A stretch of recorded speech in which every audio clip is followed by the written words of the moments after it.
Donc je suis Jean-Marc Pénaud, je suis expert forestier.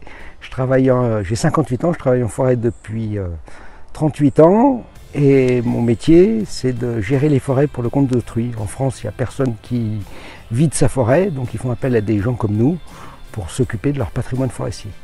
Donc notre métier, c'est d'établir les documents de gestion qui sont obligatoires en France, puisque la gestion des forêts est contrôlée par cette administration. Donc notre but, c'est de créer un document de gestion qui sera agréé par les 7 administrations et qui indiquera ce qu'on va faire dans les 10 ans, 15 ans suivants. Et pour ça, on doit tenir compte des objectifs que le propriétaire a pour son patrimoine boisé, qui peut être un bois de quelques arts jusqu'à une forêt de plusieurs centaines d'hectares.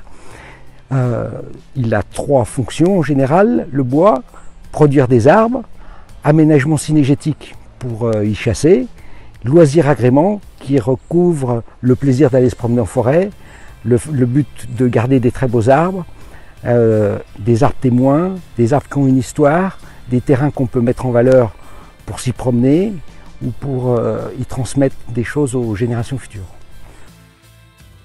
Donc pour l'Hermitage, j'ai été contacté il y a 2 ans pour participer à la mise en valeur du patrimoine boisé, qui est autour des bâtiments une surface qui est d'environ 25 hectares.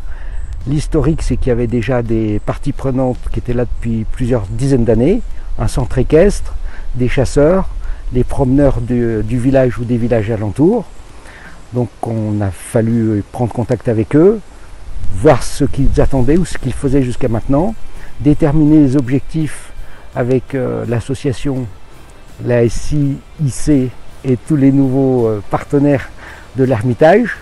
Et dans ce cadre-là, on a défini les objectifs de chacun. On est en train de les cartographier.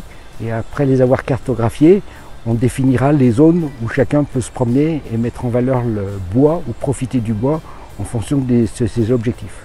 On ajoute à ça, comme ici, on est sur une zone qui est une zone très importante de témoignage au moment de la guerre 14-18. Donc des arbres témoins, des mises en valeur des reliquats de la guerre, que ce soit des tranchées ou des ouvrages et des carrières qui ont été occupées par les hommes pendant cette période de guerre. Et donc on doit additionner tout ça et essayer de faire un programme pour les 10 ans qui viennent pour le remettre en valeur et que chacun puisse en profiter en toute harmonie.